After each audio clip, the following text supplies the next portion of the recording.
Halo co-friends, di sini kita punya soal tentang trigonometri. Jika X berada di kuadran kedua dan tangan X sama dengan A, kita tanyakan untuk sinus dari X. Di sini perlu kita ketahui sebelumnya konsep dasar mengenai trigonometri. Kita punya konsep sinus, kosinus, dan tangan. Misalkan kita punya segitiga ABC, siku-siku di C, dan alfa sudutnya adalah yang ini. Perlu diperhatikan bahwa sin alfa didefinisikan sebagai sisi depan per sisi miring, berarti BC per AB. Cos alfa didefinisikan sebagai sisi samping per sisi miring, berarti AC per AB.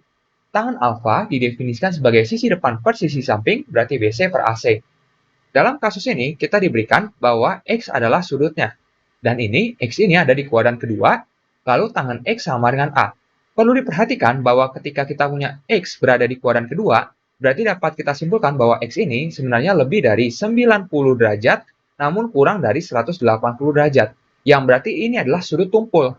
Dan ketika kita punya sudut tumpul, perlu diperhatikan bahwa untuk nilai sinus dari X, ini positif. Sementara untuk nilai kosinus maupun tangennya, ini negatif. Jadi kita dapat tuliskan sin X lebih dari 0, namun untuk kosinus X, dan juga di sini tangen dari X, keduanya ini akan negatif atau kurang dari 0. Perhatikan bahwa kita diberikan tangan X sama dengan A. Berarti kalau kita gambarkan, di sini kita punya misalkan segitiganya, lalu siku-siku di sini, lalu perlu diperhatikan bahwa ini sudutnya adalah yang X.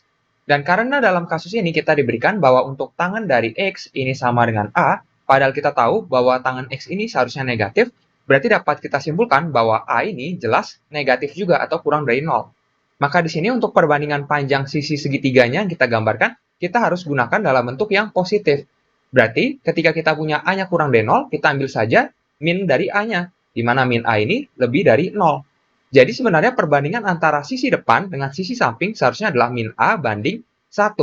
Di mana sebenarnya untuk panjang sisi ini selalu positif. Jadi kita ambil min A yang positif banding 1 dengan yang positif. Sedangkan untuk tangannya berarti adalah negatif dari perbandingan antara min A dengan 1, sehingga dihasilkan adalah A. Maka perlu diperhatikan bahwa nantinya kita juga dapat tentukan untuk panjang sisi miring ini dengan menggunakan teorema Pythagoras yang berlaku pada segitiga siku-siku.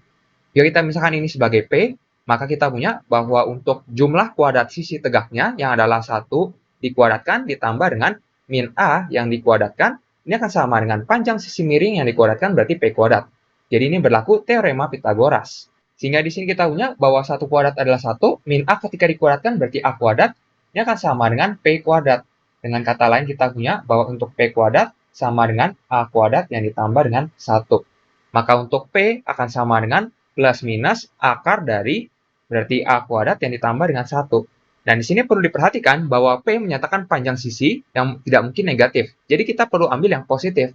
Sehingga P-nya dalam kasus ini adalah akar dari A kuadrat ditambah dengan 1. Jadi kita dapat tuliskan P-nya di sini adalah akar dari A kuadrat plus 1. Dan di sini perlu diperhatikan bahwa kita tanyakan untuk sinus dari X. Berarti kita dapat tentukan dengan mudah bahwa sin X ini adalah perbandingan antara sisi depan dengan sisi miringnya. Berarti kita punya di sini adalah min A dibagi dengan akar dari A kuadrat yang ditambah dengan 1. Dan di sini perlu diperhatikan bahwa nilai sinus jelas positif. Karena tadi kita punya untuk A ini negatif.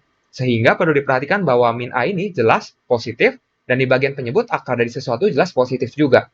Sehingga positif dibagi yang positif akan menghasilkan positif. Sehingga nilai sinus X jelas positif. Jadi kita dapati bahwa untuk sin X-nya adalah seperti ini, ataupun kita dapat tuliskan min-nya di depan seperti ini, jadi min dari A yang dibagi dengan akar dari A kuadrat yang ditambah dengan 1.